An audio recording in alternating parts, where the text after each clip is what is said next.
टमाटर मटर बाद ही था।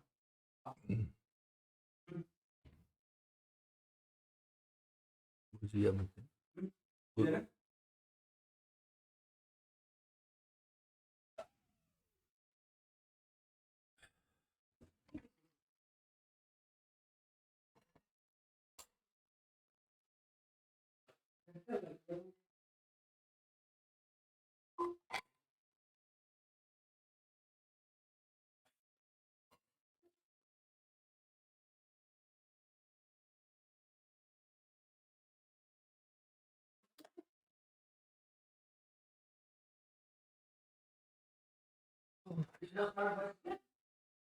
हाँ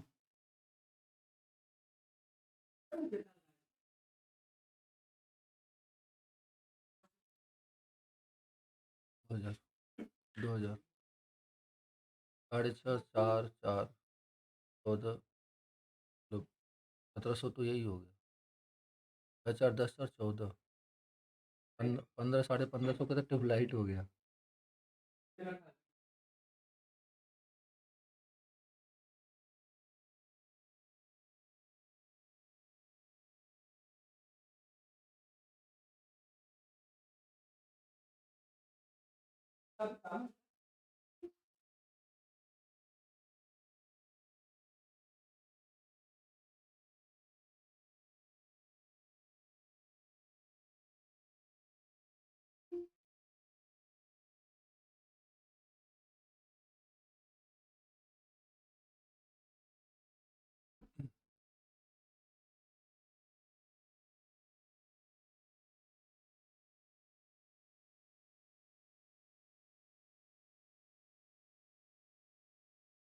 ठीक है।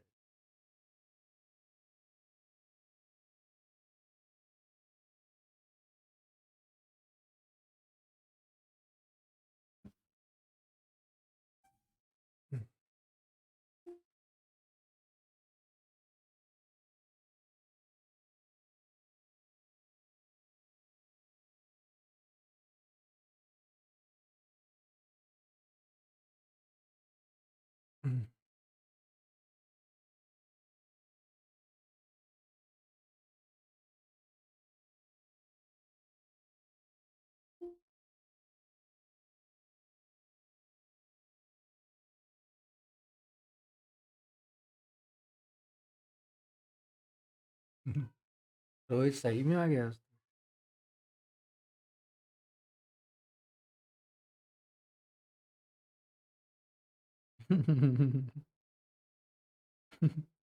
बात की वैल्यू रखने के लिए आया है।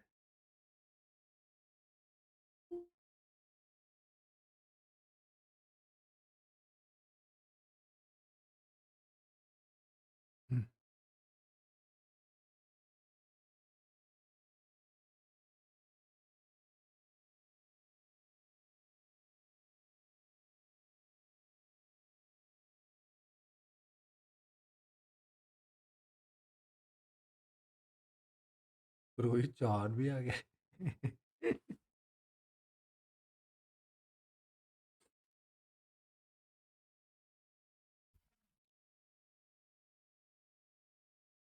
Good evening everyone.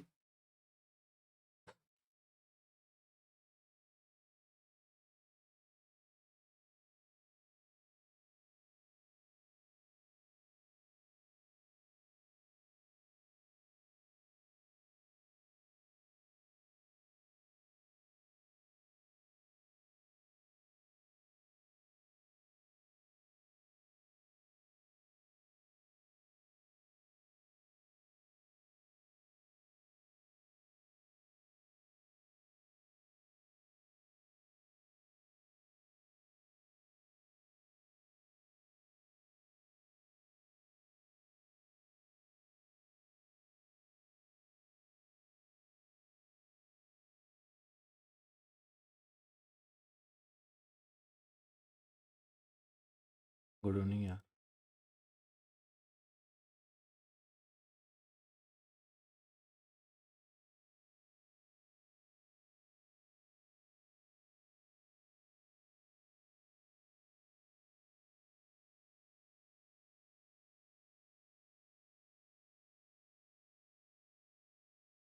Good evening Kuldeep.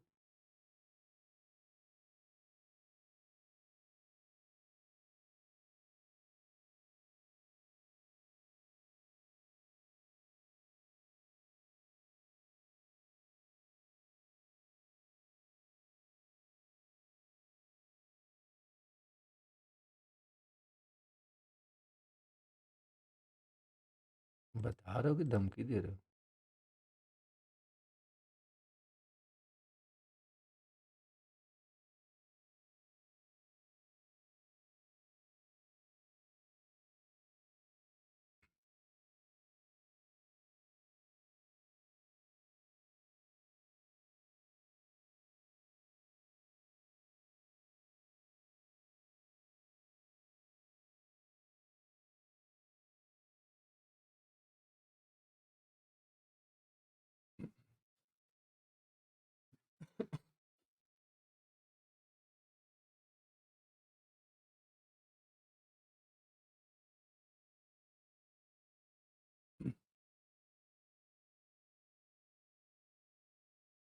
ये ज्ञान जब फालतू टाइम इधर उधर वेस्ट करते समय नहीं देते हैं, क्लास में आकर दे रहे हो। जब इधर उधर साथ में घूम रहे होते हो तब ये लाइनें नहीं बोली जाती।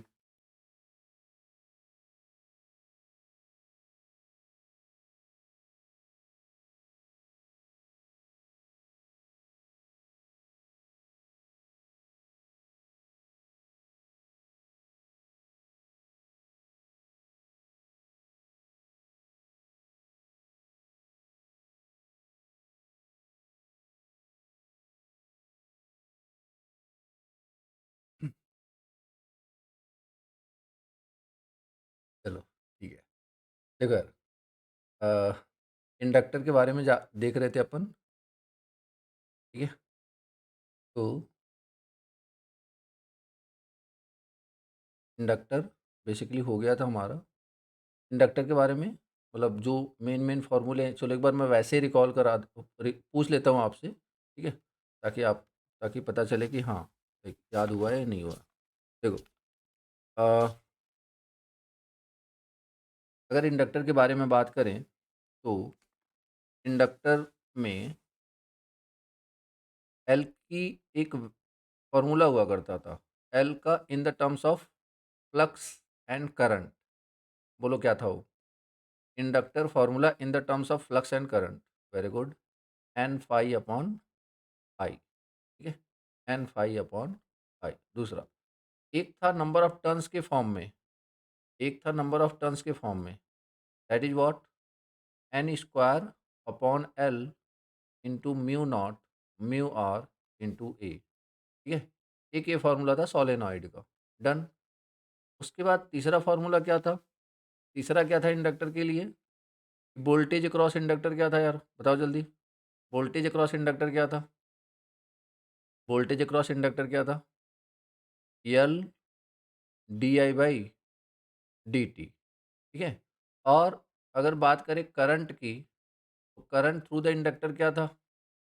करंट थ्रू द इंडक्टर क्या था? 1 upon L integration of V T dot D T, यही था यार। और अगर ये तो लाइक कि ये फॉर्मूला तब वैलिड है जब आपका क्या होगा, क्या होगा, लाइक कि इनिशियल वैल्यू जीरो होगी। अगर इनिशियल वैल्यू कंसीडर करेंगे तो इसी में क्या ऐड कर देंगे, बोलो यार।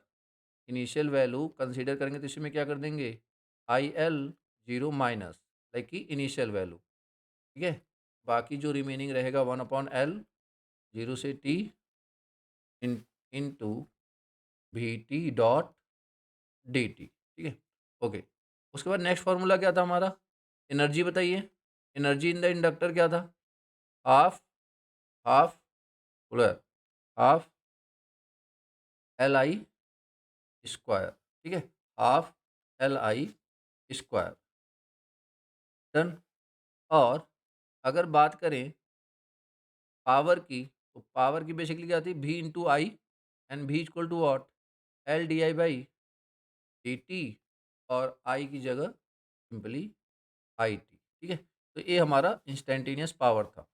इसके अलावा इंडक्टर इंडक्टर डीसी सप्लाई पे, डीसी सप्लाई पे स्टेडी स्टेट पे कैसा बिहेव करता है, एज अ शॉर्ट सर्किट, ठीक है ना, as a short circuit, done.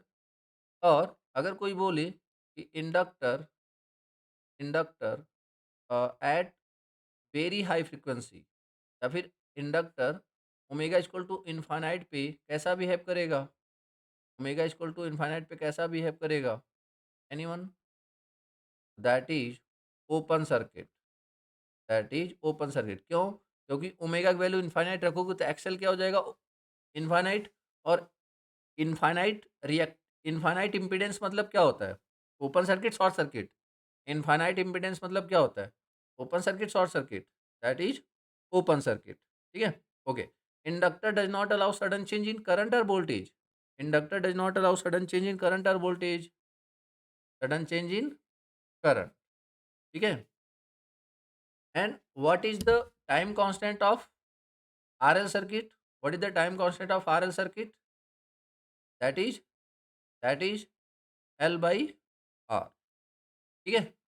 तो बेसिकली इतनी बातें हमारी हो गई थी, ठीक है। That was about inductor. Capacitor start करें यार, कैपेसिटर स्टार्ट करें,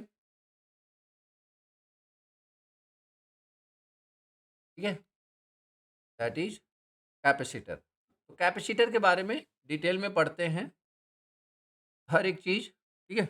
बट उसके पहले, अब जैसे, अब एक बात समझो, जैसे आप ऐसे समझो कि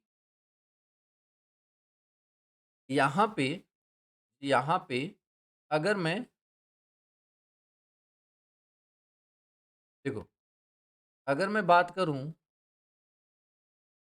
अगर मैं यहाँ पे सिंपली बात करूँ कि V is directly proportional to I, दूसरा यार, V is directly proportional to I, या फिर ऐसे समझो कि वोल्टेज, जैसे रजिस्टर में करंट के फ्लो का अपोज कौन कर रहा था, मतलब एक ऐसे मतलब कोई एलिमेंट है, कौन, कोई एलिमेंट है जो करंट के फ्लो का अपोज करता है, वो क्या है, रजिस्टर, क्या है वो, रजिस्टर। तो आर इंटू आई लिखा, बहुत ध्यान से समझना, बहुत ध्यान से समझना, यहाँ पे एक चीज मैं दिखाना चाह रहा हूँ। और इंडक्टर में किसका अपोज किया जाता है, करंट का या चेंज इन करंट का, करंट का या चेंज इन करंट का, चेंज इन करंट का। तो इसकी वजह से जो इस प्रोपोर्शनलिटी को हटाएंगे तो पिक्चर में क्या आ जाता है, L D I by D T, बोलो हाँ या ना। और जो कैपेसिटर है वो किसका अपोज करता है, सॉरी, कैपेसिटर, कैपेसिटर किसका अपोज करता है, कैपेसिटर किसका अपोज करता है, वोल्टेज का, चेंज इन वोल्टेज का, नहीं नहीं, not voltage, not voltage, change in voltage, change in voltage, dB by D T का। तो जब इस प्रोपोर्शनलिटी को हटाएंगे तो गेस करो क्या आने वाला है, सी डीबी बाई dt। तो क्या मैं ये बोल सकता हूँ कि लाइक कि ये तीनों ही साउंड कर रहे हैं very similar to Ohm's law? बोलो हाँ या ना? ये तीनों साउंड कर रहे हैं very similar to Ohm's law. Actually ये तीनों ओम्स लॉ हैं। समझ में आया? एक्चुअली ये तीनों ओम्स लॉ हैं। एक बात समझ पाए कि नहीं यार? देखो जरा, ध्यान से देखो, फिर से देखो, इधर देखो। रेजिस्टेंस किसका अपोज करता है? रेजिस्टेंस किसका अपोज करता है? जल्दी बोलो। रेजिस्टेंस किसका अपोज करता है? करंट का। इंडक्टेंस किसका अपोज करता है? इंडक्टेंस किसका अपोज करता है? चेंज इन करंट का। और वोल्टेज कैपेसिटर किसका अपोज करता है? कैपेसिटर किसका अपोज करता है? एक्सचेंज इन वोल्टेज का। जैसे अनु समझाया नहीं? क्लियर हुआ कि नहीं मेरी बात? क्लियर हुई? तो क्या मतलब आप यहाँ से देख पा रहे हो लाइक कि ये फॉर्मूले याद रखना एक्चुअली बहुत आसान है। देखो देखो, V equal to I R, current का चेंज अब उसी चेंज का अपोज कर रहा था तो उसके लिए हम आर लाए पिक्चर में। इंडक्टर करंट के चेंज का अपोज करता है इसलिए एल लाया पिक्चर में। कैपेसिटर चेंज इन वोल्टेज का अपोज करता है इसलिए सी लाया पिक्चर में। ये कुछ अलग बता रहा है क्या? लाइक आपको नहीं लगता कि ओम्स लॉ जैसी ही वाइब्स आ रही हैं इसमें से भी? बस उसमें करंट लिखा होता है, इसमें चेंज इन करंट लिखा हुआ है और चेंज इन वोल्टेज लिखा हुआ है। बोलो हाँ या ना?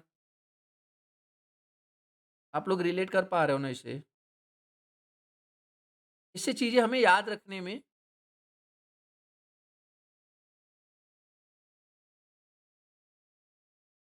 अभी कैपेसिटर कंटिन्यू करते हैं ना? अभी कैपेसिटर स्टार्ट करते हैं। अच्छा एक मिनट, सॉरी सॉरी, गलत हुआ। देखो, I is equal to I C is equal to C D B by D T. हाँ ठीक है, I C is equal to C D B by D T. फिलहाल मेरा फोकस इस पे है, ठीक है? कि यहाँ पे वोल्टेज की जगह करंट कर लेना। फिलहाल मेरा फोकस इस पे है। डन यार? ठीक है, इसे करेक्ट कर लेना। हाँ ठीक है। ये इधर राइट हैंड साइड वाला सबको समझ में आ रहा है ना? मैं राइट हैंड साइड पे फोकस कर रहा था, इधर ध्यान नहीं दिया मैंने।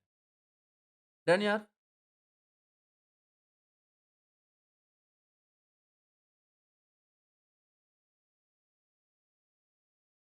ठीक है, चलिए।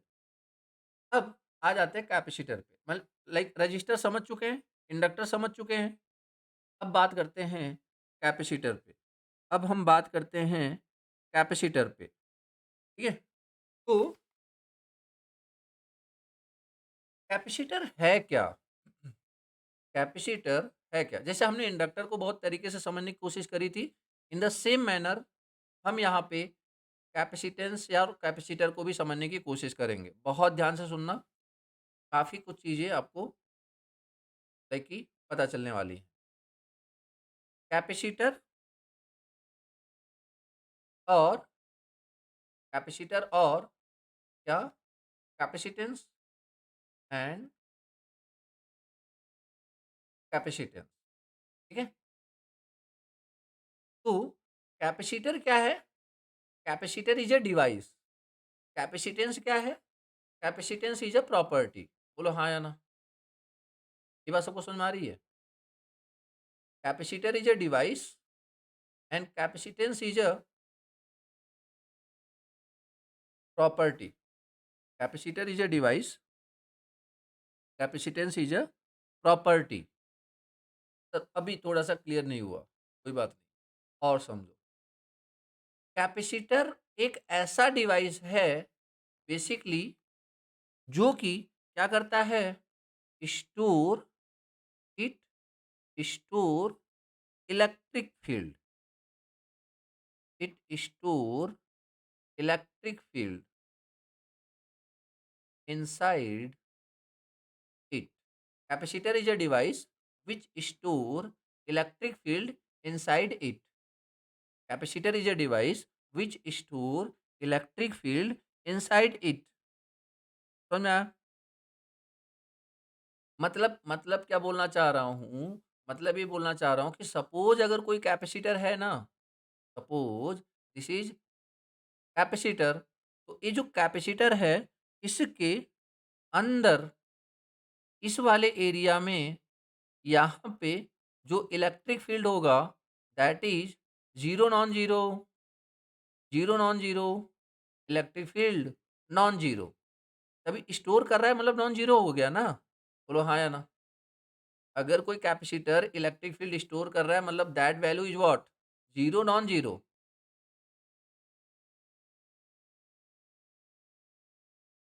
Non zero? बोलो हाँ या ना? और outside the capacitor, outside the capacitor basically जो इलेक्ट्रिक फील्ड होएगा that is always zero, that is always zero. नहीं समझ में आया? It's like a capacitor is like a bucket, capacitor is like a bucket. Bucket के अंदर पानी होता है या बाहर पानी होता है? Capacitor is like a bucket. समझ में आया कि नहीं? क्लियर हुआ? क्लियर हुआ? ठीक है? तो अब क्या सारे bucket same amount of water store करेंगे क्या? बोलो, क्या सारे bucket same amount of water store करेंगे? ऑब्वियसली नहीं। मतलब ability to store electric field is basically what? Capacitance. समझ में आया? Ability, capacitance is a property. which kind of property it is? So that is, it is an ability, it is an ability to store electric field, to store electric field inside it, to store electric field inside it। क्या आपको capacitor और capacitance में difference समझ में आ रहा है? बोलो यार। कैपेसिटर इज अ डिवाइस जो कि इलेक्ट्रिक फील्ड स्टोर करता है। कैपेसिटेंस इज अ प्रॉपर्टी या फिर it is an ability to store electric field inside it. ठीक है?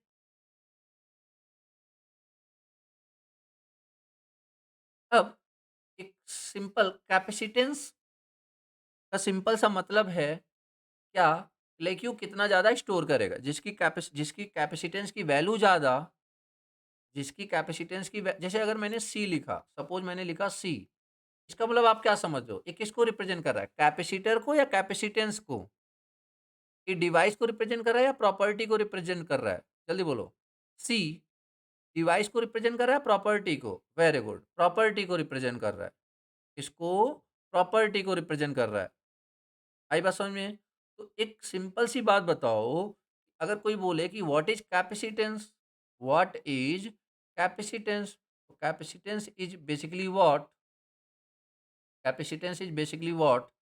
Charge upon voltage, charge upon voltage. मतलब पढ़ा होगा ना यार, Q is equal to TB. बोलो हाँ या ना? Q is equal to TB. Done.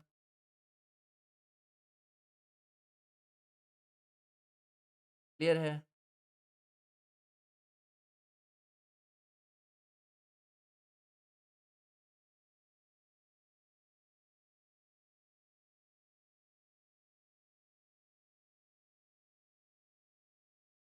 जैसे अब देखो, अब जैसे इस चीज को देखो, ये ऐसी चीज है ना जैसे नॉर्मली अपन इसे ना विजुलाइज नहीं कर पाते हैं। वो चाहे इंडक्टर हुआ, मतलब पूरी बीटेक खत्म हो जाती, पूरी डिप्लोमा खत्म हो जाती, बट एक्चुअली हमें पता यही नहीं पता होता कि what is inductor and what is capacitor. कई बार तो एमटेक भी खत्म हो जाता है। सारी बात समझ में? तो एक्चुअली मैं चाह रहा हूँ कि वो चीज़ें आपके साथ ना हो, इसलिए बेसिकली इनका मतलब समझाने की कोशिश कर रहा हूँ ताकि आप विजुलाइज तो करो एटलीस्ट। जैसे देखो, जैसे आप ऐसे समझो कि एक बकेट है और इसमें अब जो इसमें बेसिकली आप क्या इसमें क्या कंटेन करना चाहोगे? क्या कंटेन करना चाहोगे? That is water. तो इसी तरीके से जब कोई कैपेसिटर आप लोगे, उसमें आप क्या कंटेन करना चाहोगे? क्या कंटेन करना चाहोगे? Actually charge. क्या कंटेन करना चाहोगे? चार्ज। तो मतलब अगर मैं यहाँ पे बोलूँ water is analogy to water is analogous to charge. बोलो हाँ या ना? Water is analogous to charge. Okay. Second second अब अगर मैं ये बोलूँ ये वाटर है, अभी बताओ अगर मैं सिंपल आपसे पूछूँ कि लाइक कि यहाँ पे यहाँ पे यहाँ पे कितना ये जैसे कि पानी का वाटर मतलब सॉरी मतलब लाइक कि जो ये वाटर है, ये जो अमाउंट है, ये ज़्यादा या कम है? चार्ज मतलब amount of water is more और लेस कम है। ये आपने कैसे बता दिया? ये आपने कैसे बता दिया? कैसे देख के बता दिया? लेबल से? हाँ, मतलब देखोगे क्या देख कर के? लेबल ना, ठीक है? क्या देख कर के? लेबल। तो एक्चुअली यहाँ पे वही है कि जो ये आपका लेबल है ना, दैट इज़ लाइक कि पोटेंशियल या फिर वोल्टेज। समझ में आया? मतलब यहाँ पे क्या मैं ये बोल सकता हूँ कि जो चार्ज है दैट इज़ जैसे मैं पानी कितना ज़्यादा है ये डायरेक्टली किस पे डिपेंड कर रहा है? लेवल पे? बोलो हाँ या ना? पानी कितना ज़्यादा है किस पे डिपेंड कर रहा है? लेवल पे। इसी तरह चार्ज कितना ज़्यादा होएगा, ये किस पे डिपेंड करेगा? वोल्टेज पे। यस या नो? चार्ज कितना ज़्यादा होएगा, ये किस पे डिपेंड करेगा? वोल्टेज पे। अब क्या हम क्या हम लाइक कि लेवल बढ़ाते जाएँगे और पानी बढ़ता जाएगा? बोलो हाँ या ना? अगर हम लेवल बढ़ाते जाएँगे, तो पानी बढ़ता जाएगा, ठीक है? बढ़ता जाएगा, बढ़ता गया और एकदम लास्ट में अब इसके बाद अगर आप एक्स्ट्रा पानी लेवल बढ़ाने की कोशिश करते हो, तो क्या उसके बाद भी लेवल पानी बढ़ता जाएगा क्या बकेट में? नहीं, क्यों? क्योंकि जो उसकी मैक्सिमम कैपेसिटी थी ना, वो हो चुकी है खत्म। समझ में आया? तो इसका मतलब चार्ज क्या सिर्फ़ वोल्टेज पे डिपेंड करेगा? चार्ज क्या सिर्फ़ वोल्टेज पे डिपेंड करेगा? नहीं, चार्ज इस बात पे भी डिपेंड करेगा कि उस बकेट की मतलब उस कैपेसिटर की कैपेसिटी है कितनी? लाइक कि उसकी एबिलिटी कितनी ज़्यादा है स्टोर करने की। अब एक 10 लीटर का बकेट है, 20 लीटर का बकेट है, मतलब किसकी कैपेसिटेंस ज़्यादा है? 10 लीटर वाले की या 20 लीटर वाले की? कैपेसिटेंस किसकी ज़्यादा है? ऑब्वियसली 20 लीटर वाले की। तो उसमें ज़्यादा अमाउंट ऑफ पानी आने वाला है फॉर द सेम लेवल। बोलो हाँ या ना? क्या अब इस बात को थोड़ा-सा कैपेसिटेंस को रिलेट कर पा रहे हो आप?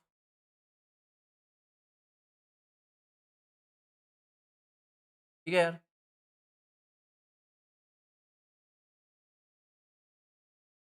ठीक है? तो ये मैथमेटिकली और ये थोड़ा-सा आपको ऐसे बता दिया गया।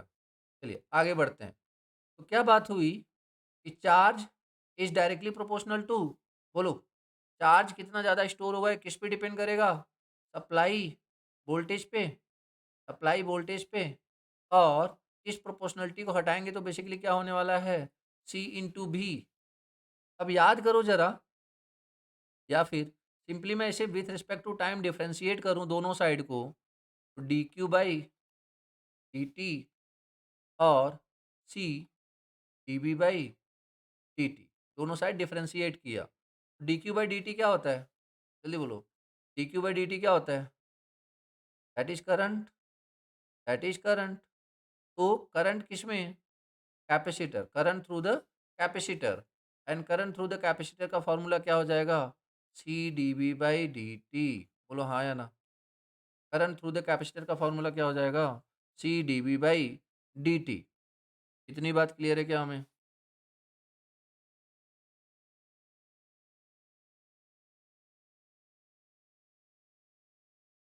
बोला।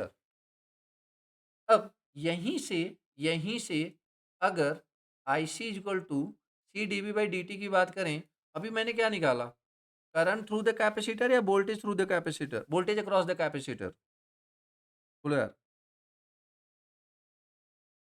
करंट। और अगर आपको याद हो तो वहां पे हमने पहले क्या निकाला था? इंडक्टर में पहले क्या निकाला था? वोल्टेज। इंडक्टर में पहले क्या निकाला था? वोल्टेज। तो इन द उसी तरीके से अगर मैं यहाँ पे वोल्टेज की बात करूँ, वोल्टेज की बात करूँ, मतलब यहाँ पे ऐसे कर लेता हूँ मैं, क्या? Current through capacitor. अच्छा एक बात समझो, जैसे मैंने बोला करंट थ्रू द कैपेसिटर, ये जो फॉर्मूला है, ये क्या हमेशा, जैसे कि देखो करंट थ्रू द कैपेसिटर, मान लो आपने एसी सप डीसी सप्लाई दिया, मान लो आपने डीसी सप्लाई दिया, डीसी सप्लाई के साथ जो वोल्टेज होता है वो क्या होता है? कांस्टेंट या वेरिएबल? जल्दी बोलो। डीसी सप्लाई के साथ जो वोल्टेज होता है दैट इज कांस्टेंट या वेरिएबल? That is constant. जब आप उसका डिफरेंशिएशन करेंगे, जब आप उसका डिफरेंशिएशन करेंगे, that is dB by D T, वो वैल्यू क्या हो जाएगी? वो वैल्यू क्या हो जाएगी? ज़ीरो। वो वैल्यू क्या हो जाएगी? ज़ीरो। तो अब बताइए कि इन केस ऑफ कैपेसिटर, या sir in case of DC supply, what is current through the capacitor? What is current through the capacitor? Zero. And zero current means open circuit या short circuit? Zero current means open circuit या short circuit? That is open circuit.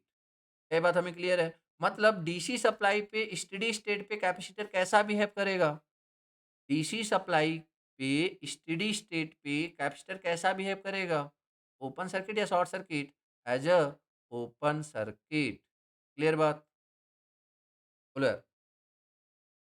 यहाँ तक बात clear है हमें? ठीक है, चलिए नेक्स्ट। अब बात करें अगर voltage across capacitor, voltage across capacitor, जब हम वोल्टेज अक्रॉस कैपेसिटर की बात करते हैं, यहाँ पे इसी एक्सप्रेशन को थोड़ा सा मॉडिफाई किया, देखिए मॉडिफाई क्या, बस D B by D T is equal to what? One upon C into I C. कोई दिक्कत? तो इसी इक्वेशन को हमने तरीके से एक साइड लिख दिया, इसको एक साइड, इसको एक साइड। अब मुझे क्या चाहिए? वोल्टेज। तो वोल्टेज को एक साइड रखता हूँ, one upon C into I C into D T. क्या कर दिया? इंटीग्रेट कर दिया। Integration of D B equal to what? ही। Integration of D B equal to what? ही। And then one upon C I C T dot D T. ठीक है, one upon C I C dot D T. But again याद रहे, this is valid only when the initial voltage across capacitor is zero. But अगर आपने initial voltage को भी consider करना है, इनिशियल वोल्टेज को भी कंसीडर करना है, तो सिंपली क्या लिखोगे? V C zero minus plus zero से टी वन अपॉन सी,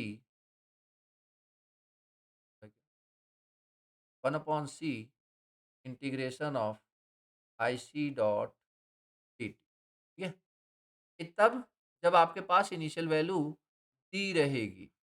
कल बात हुई थी, एक आप मार्केट जा रहे हो, तो दो पॉसिबिलिटी है कि जो घर वालों ने पैसे दिए 1,000 रुपये वही आपके पास है, या फिर दूसरी पॉसिबिलिटी ये है कि जो आपके पॉकेट में अगर पहले से 500 हैं, लेकिन टोटल कितने हो गए? 500 प्लस 1,000, 1,500। ठीक है, तो अगर इनिशियल वैल्यू है तो I equal to C D B by D T. फिलहाल आप मेनली आप ये दोनों फॉर्मूले याद रखो, एक ए और एक ए। इतनी बात क्लियर है क्या हमें?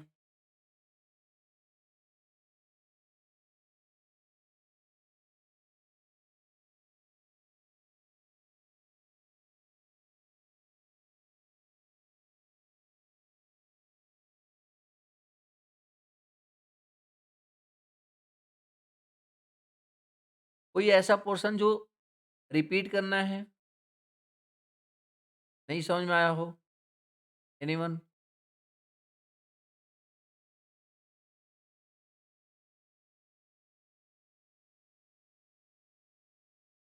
आगे बढ़ जाएँ?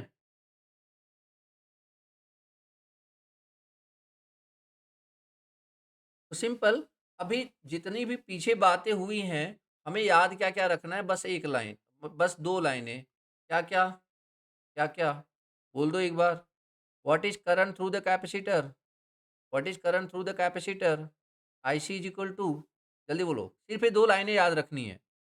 IC is equal to C DV by DT, C DV by DT, और DC is equal to 1 upon C IC T dot DT. बस ये 2 पॉइंट्स, ठीक है? और अगर यही मैं इंडक्टर के बारे में बात कर लूँ, इंडक्टर के बारे में अगर मैं यहीं पे एक बार और लिख दूँ ताकि आपको रिवाइज़ हो जाए, तो याद करो, voltage across inductor, voltage across inductor, L D I by D T, L D I by D T, and current through the inductor 1 upon L integration of D T dot D T. अब देखो एक चीज़, जो लोग पहली बार इसे पढ़ रहे होंगे उनको याद कैसे करना है? ये तो बेसिकली आपको हमेशा याद हो जाएगा, V equal to L D I by D T. हालाँकि मैंने इसका भी तरीका बता दिया, जैसे V equal to I R लिखते हो, इसका मतलब क्या है? कि रेजिस्टेंस किसका अपोज़ करता है? करंट का। तो उसी तरीके से जो इंडक्टर है किसका अपोज़ करता है? चेंज इन करंट का। क्या इस तरीके से हमें याद कर सकते हैं क्या? बोलो हाँ या ना? जैसे रेजिस्टेंस किसका अपोज़ करता है? करंट का। उसी तरीके से जो इंडक्टर है किसका अपोज़ करता है? चेंज इन करंट का। याद कर सकते हैं ना यार? कोई बहुत बड़ा इश्यू तो नहीं है, ठीक है? चीज़ें बस हमें ऑब्ज़र्व करनी है, चीज़ें जो हैं सो हैं, ठीक है ना? अब आपके ऊपर डिपेंड करता है कि आप उसे एज़ अ बर्डन लेके पढ़ते हो या आप उसी में लाइक कि इंटरेस्ट डेवलप करके चीज़ों को अलग नज़रिए से या फिर आसान नज़रिए से आप देखते हो, ठीक है? ये आपके ऊपर है, आपके माइंडसेट के ऊपर है। To 1 upon L integration of V T dot D T. खैर, ये चारों फॉर्मूले हमें बेसिकली याद होने चाहिए in inductor as well as capacitor, ठीक है यार?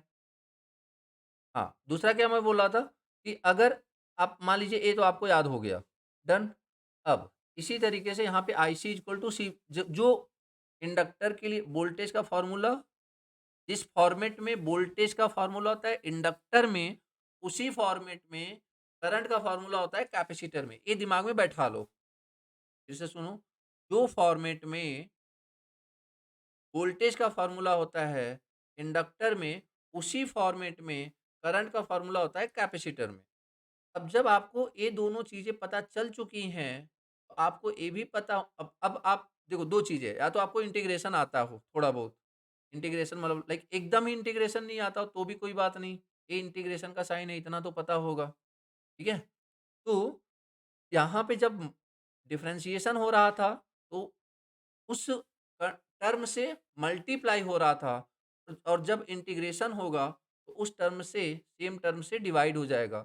और अगर वोल्टेज पूछ रहे हैं तो यहाँ पे करंट होगा, और करंट पूछ रहे हैं तो यहाँ पे वोल्टेज होगा, ठीक है? इस तरीके से जब आप 5-6 बार चीज़ों को देखोगे, क्योंकि पहली-पहली बार जो पढ़ रहे होंगे उनको स्पेशली याद नहीं होगा ये, ठीक है ना? क्योंकि हमें ऐसे टर्म्स देखने की आदत नहीं है, बट याद तो करना पड़ेगा। क्लियर है यहाँ तक बात? ठीक है? ओके। अब यहाँ पे अगर मैं स्पेशली, देखो कैपेसिटर भी कई टाइप के होते हैं। कैपेसिटर भी कई टाइप के होते हैं, बट हमारा जो मेन मोटिव है that is what, parallel plate capacitor के बारे में हमने बेसिकली ज़्यादा फोकस करना है। पहले मैं वही बता देता हूँ क्या है parallel plate capacitor, parallel plate capacitor, done, parallel plate capacitor.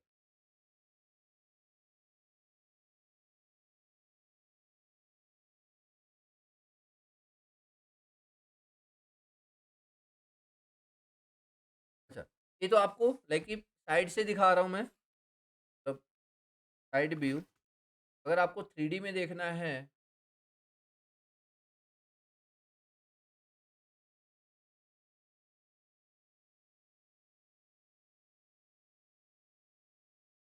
तो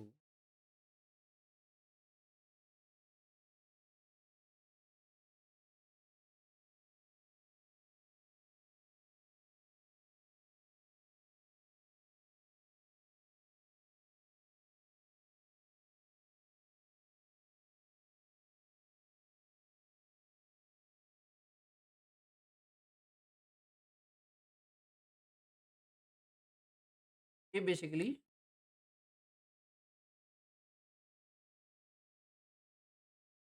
ऐसा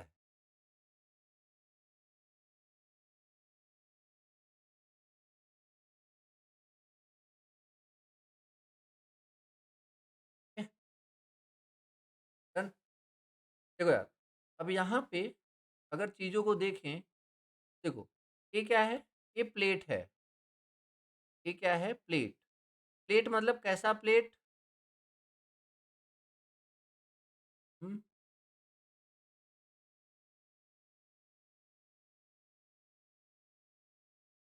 नहीं, प्लेट तो कंडक्टिंग है। प्लेट हमेशा क्या होगा? कंडक्टिंग, याद रखना। प्लेट हमेशा क्या होगा? कंडक्टिंग। बट उन दोनों प्लेट के बीच में जो सेपरेशन है ना, दैट इज़ डाइइलेक्ट्रिक। आप ऐसे समझो ना कि बर्गर खाते हो ना आप, लाइक कि जो साइड-साइड में है, दैट इज़ वो जो ब्रेड वाला पार्ट है, दैट इज़ व्हाट? डाइइलेक्ट्रिक और कंडक्टिंग प्लेट। डाइइलेक्ट्रिक या conducting plate, that is conducting plate, ठीक है? और जो मिडिल वाला पोर्शन है, जो कि बेसिकली उन दोनों को सेपरेट करता है, that is what? That is what? Dielectric, that is what? Dielectric. आ रही बात समझ में? तो अब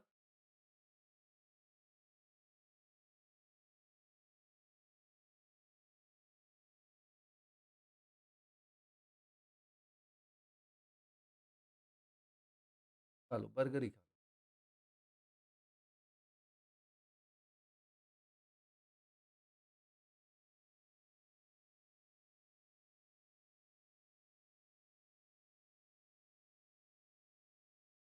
पेट भर जाए तो बता।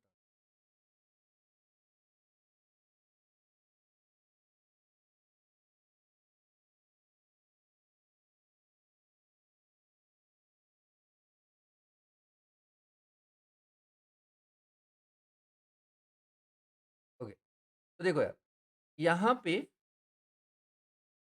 यहाँ पे अब ये जो पैरेलल प्लेट है, ये जो बेसिकली पैरेलल प्लेट है, तो इसके बीच का जो सेपरेशन है, वो किससे रिप्रेजेंट कर रहे हैं? जल्दी बोलो। इसके बीच का जो सेपरेशन है, किससे रिप्रेजेंट कर रहे हैं? तो यार, स्मॉल डी से, स्मॉल डी से। तो डी किस डी किसकी थिकनेस है? D is a thickness of, D is a thickness of whole burger या फिर वो बीच वाली टिक्की की?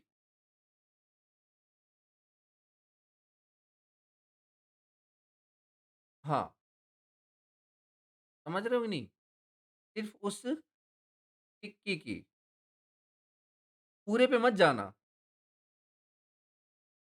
डन? तो यहाँ पे जो डी दिखाई दे रहा है, आपको माइट भी ऐसा लगे कि डिस्टेंस बिटवीन प्लेट्स, बट बात मैं वो जो डी है ना, that is thickness of dielectric. Clear है यार? क्लियर है? ओके। क्योंकि क्योंकि ये जो थिकनेस है ना, लाइक प्लेट की, उसके कंपैरिजन में जो डाइलेक्ट्रिक मीडियम होता है ना, बहुत ज़्यादा नहीं होता। मतलब देखने में हम दिखा देते हैं, बट वो थिकनेस ना बहुत कम होती है, याद रखना। और ये जो बेसिकली आपका प्लेट है, ये प्लेट है, प्लेट मतलब यहाँ पे जो ऊपर का आपका ब्रेड है, उसका जो पूरा एरिया है, surface area, that is represented by capital A, that is represented by capital A. इतनी बात समझ में आई सबको? बोलो। तो वो जो मतलब प्लेट का दोनों साइड का इक्वल एरिया है, ठीक है ना? दोनों साइड का इक्वल एरिया है। तो आप इसे 2D 3D दोनों में समझ चुके हो ना? कोई दिक्कत नहीं है? बोलो यार, ठीक है? अब फ़ॉर्मूले पे काम करें। देखो हम सिर्फ़ फ़ॉर्मूला रट लेते हैं, एग्ज़ैक्टली मतलब क्या होता है ना, उस पे मैं लाइक कि आप इमेजिन करके तब फ़ॉर्मूला याद करो तो ज़्यादा बेटर। ओके,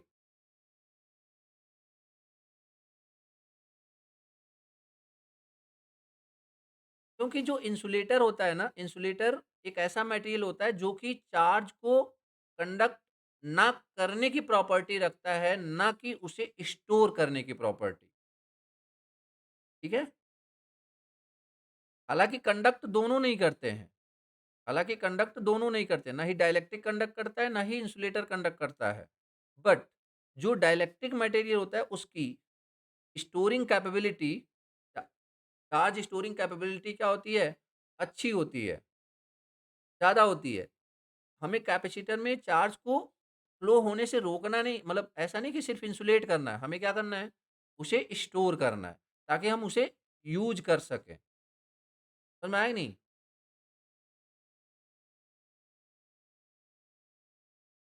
क्लियर है?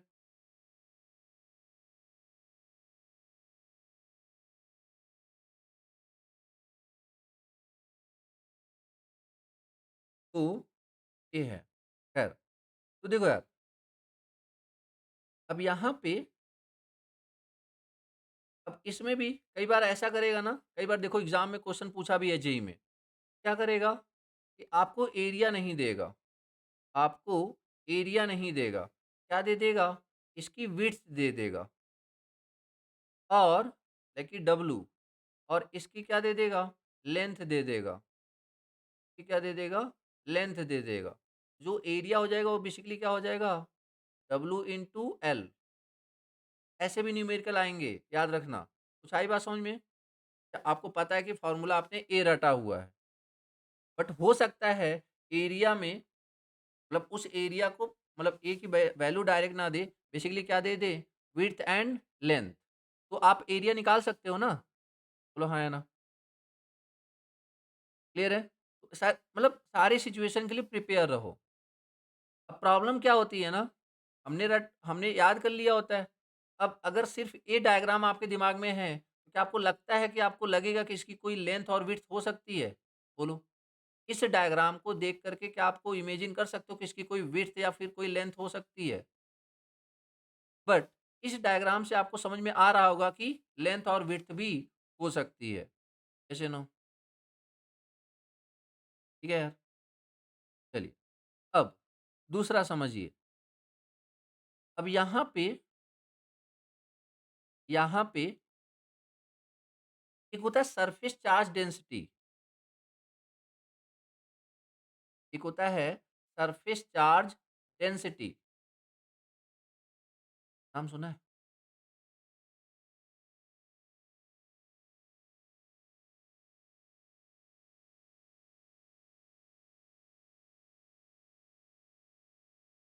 एक लाइन चार्ज डेंसिटी होता है, एक सरफेस चार्ज डेंसिटी होता है, एक वॉल्यूम चार्ज डेंसिटी होता है।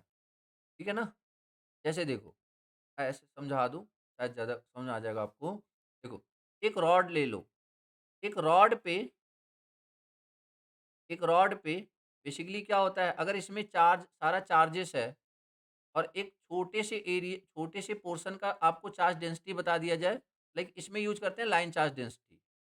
बट अगर एक प्लेट है, तो इसके ऊपर चार्ज ऐसे फैले हुए हैं, इसे क्या बोलना पसंद करोगे, लाइन या सरफेस? जल्दी बोलो, लाइन या सरफेस?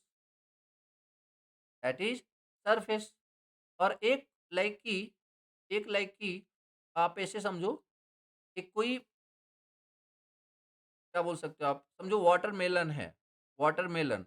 अब उसमें जो बेसिकली सारा सारा मटेरियल है, वो एज सरफेस पे होगा या पूरे वॉल्यूम में होगा? सरफेस पे या पूरे वॉल्यूम में? पूरे वॉल्यूम में। वहाँ के लिए यूज़ करते हैं वॉल्यूम चार्ज डेंसिटी। समझ में आया?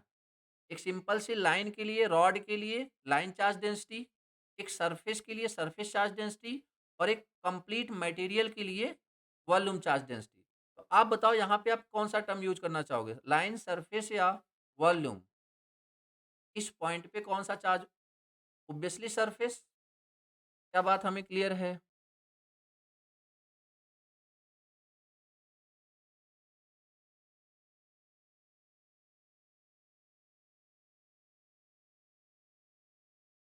ठीक है? ओके,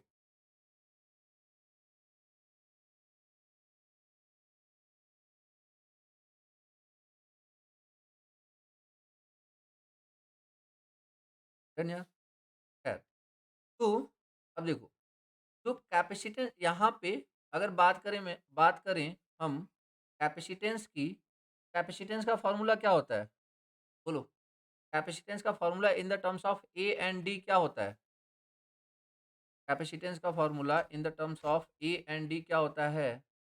एप्सिलॉन ए अपॉन डी, एप्सिलॉन ए अपॉन डी। इसका डेरिवेशन में जब मैं बेसिक इलेक्ट्रिसिटी या एडवांस्ड ईएमएफटी पढ़ाऊँगा ना, तो मैं उस समय डेरिवेशन भी बताता हूँ।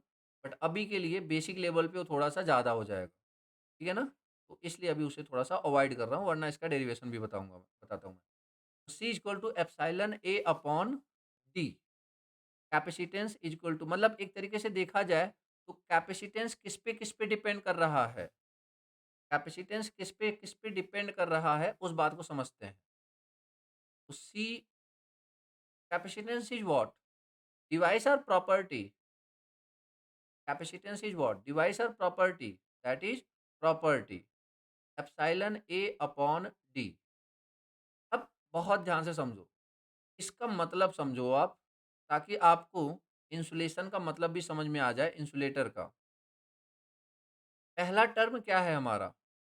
एक तो चलो एरिया और डिस्टेंस बिटवीन देम, ये बात तो हमें ऑलरेडी समझ में आ गई है, हमने डायग्राम में देख भी लिया है। बोलो हाँ या ना?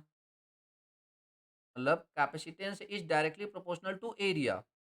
अब एक बार सोच के देखो, जितना ज़्यादा सरफेस एरिया होगा, उतना ज़्यादा उस पे चार्ज स्टोर होंगे, बोलो हाँ या ना? जितना ज़्यादा सरफेस एरिया होगा, उतने ज़्यादा चार्ज स्टोर होंगे, like that is directly proportional to A, done? Directly proportional to A. और दूसरा, capacitance is inversely proportional to D. Capacitance, क्योंकि जब ज़्यादा फ़ील्ड लगाओगे, ज़्यादा डिस्टेंस रखोगे ना, तो जो इलेक्ट्रिक फ़ील्ड इंटेंसिटी होती है ना, वो बेसिकली कम हो जाता है। क्योंकि इलेक्ट्रिक फील्ड इंटेंसिटी क्या होता है, K Q upon R square, K Q upon R square, ठीक है? खैर आप इस सिंपल समझो कि C is inversely proportional to one upon D. And the third parameter is what? C is directly proportional to epsilon, C is directly proportional to epsilon.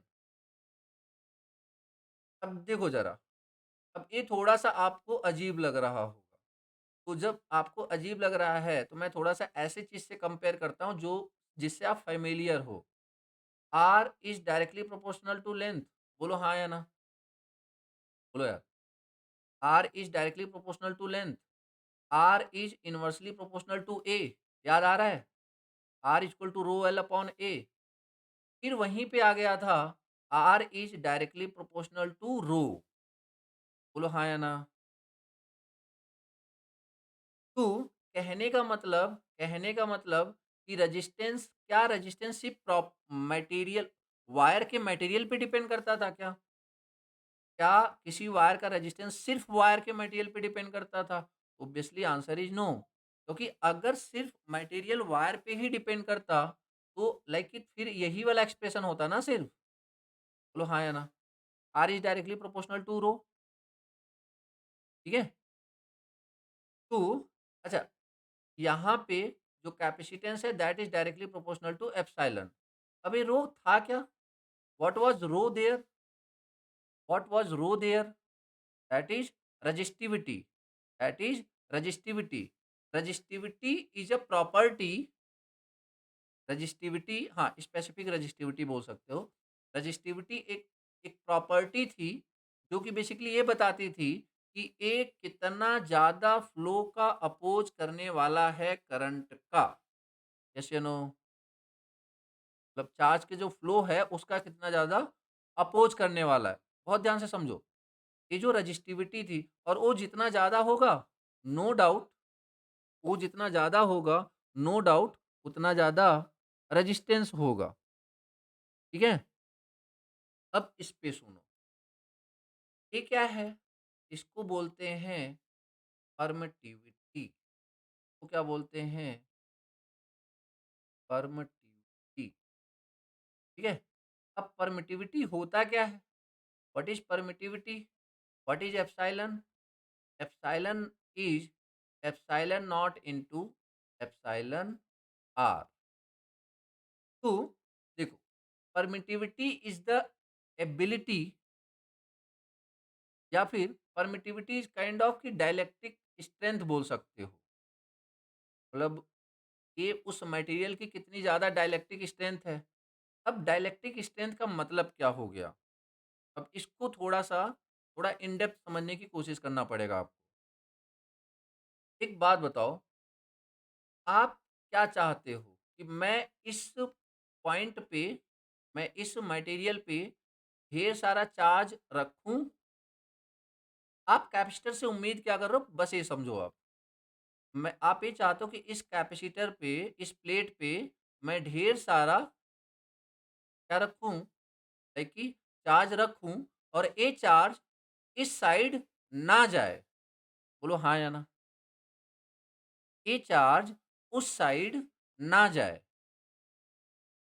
यही मतलब है ना? स्टोर करने का मतलब क्या होता है? स्टोर करने का मतलब क्या होता है? लाइक कि आप ऐसे समझो कि आप हो, ठीक है? और ये मान लीजिए कोई शॉपिंग मॉल है और ये बीच में ये जो बैंक है ना, ये बेसिकली क्या कर रहा है? It it is acting like a dielectric. समझ में आ रहा है? It is acting like a dielectric, जो कि बेसिकली अगर आप यहाँ पे पैसे रख रहे हो, अगर आप रख रहे हो, आप चाहोगे कि लाइक यहाँ के पैसे इधर तो ना पहुँचे एटलीस्ट, क्योंकि वहाँ पे पहुँचेंगे तो बेसिकली क्या हो रहा है? खर्च ही हो रहे हैं। ठीक है? हम पहुँच जाएँ कोई दिक्कत नहीं है, बट पैसे के साथ ना पहुँचे। आ रही बात समझ में? ठीक है? तो यहाँ पे अब इसका मतलब क्या है? यहाँ पे जैसे आप मान लीजिए एक ढेर सारा इलेक्ट्रिक फील्ड यहाँ पे ढेर सारा बेसिकली क्या आ गया? चार्ज आ गया। ढेर सारा क्या आ गया? चार्ज आ गया। आप चाहते हो कि ये चार्ज यहाँ पे ना पहुँचे, ठीक है? तो ये चार्ज यहाँ पे ना पहुँचे, ये बेसिकली कौन डिसाइड करेगा? मतलब आपका पैसा यहाँ पे ना जाए, ये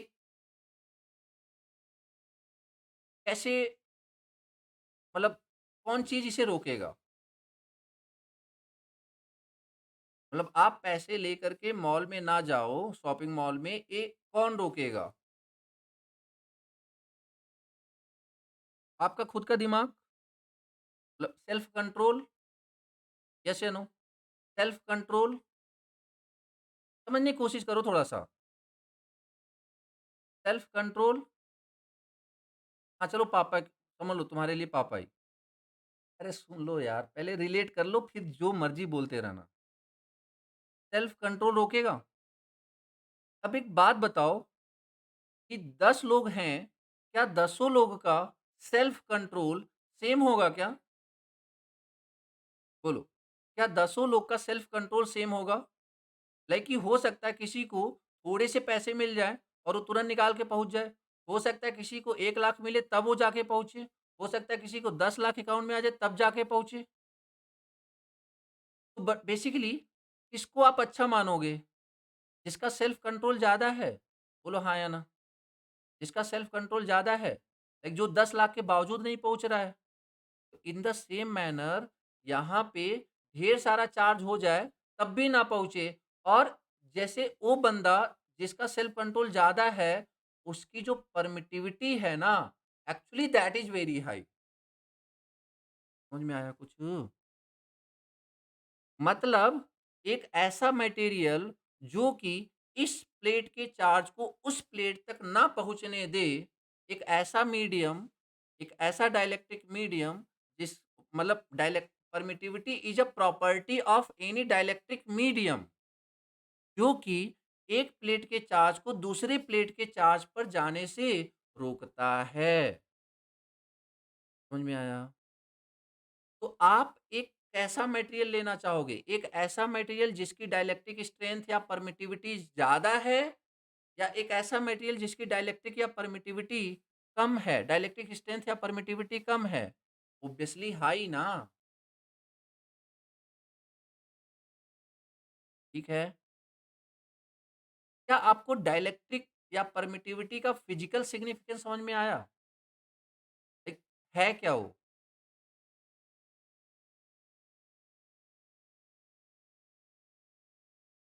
ठीक है यार?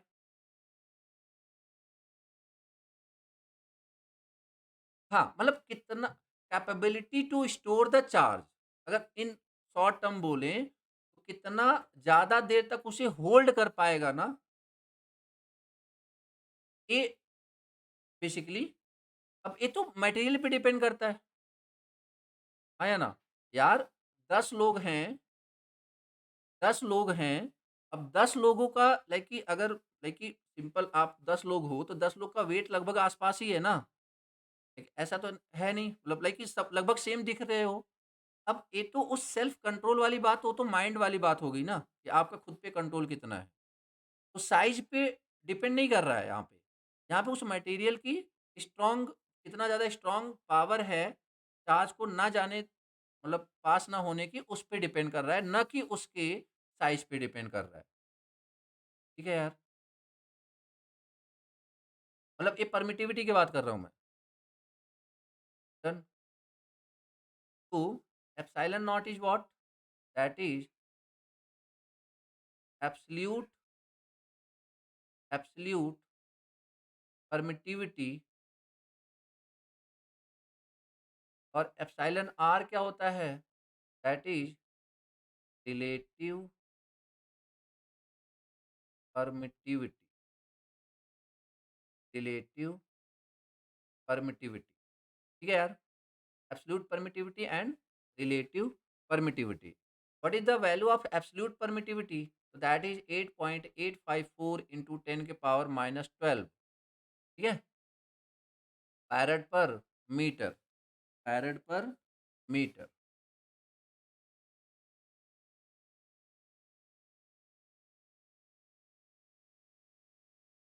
ऑब्वियस सी बात है, C is directly proportional to epsilon. जितनी ज़्यादा मतलब वही है, जितना ज़्यादा इस मतलब जितना ज़्यादा स्ट्रॉन्ग डाइलेक्ट्रिक स्ट्रेंथ जितना ज़्यादा स्ट्रॉन्ग है, उतना ज़्यादा आप इस बात से बेफ़िक्र हो जाओगे कि चार्ज इस प्लेट से उधर जाने वाला है। बोलो हाँ या ना? आप इसका मतलब उतना ज़्यादा चार्ज उस पे रख सकते हो ना। जितना कम डर रहेगा, एक उतना उसके हिसाब से बेसिकली आप रख सकते हो। ठीक है? तो C is directly proportional to epsilon, that is permittivity. ठीक है?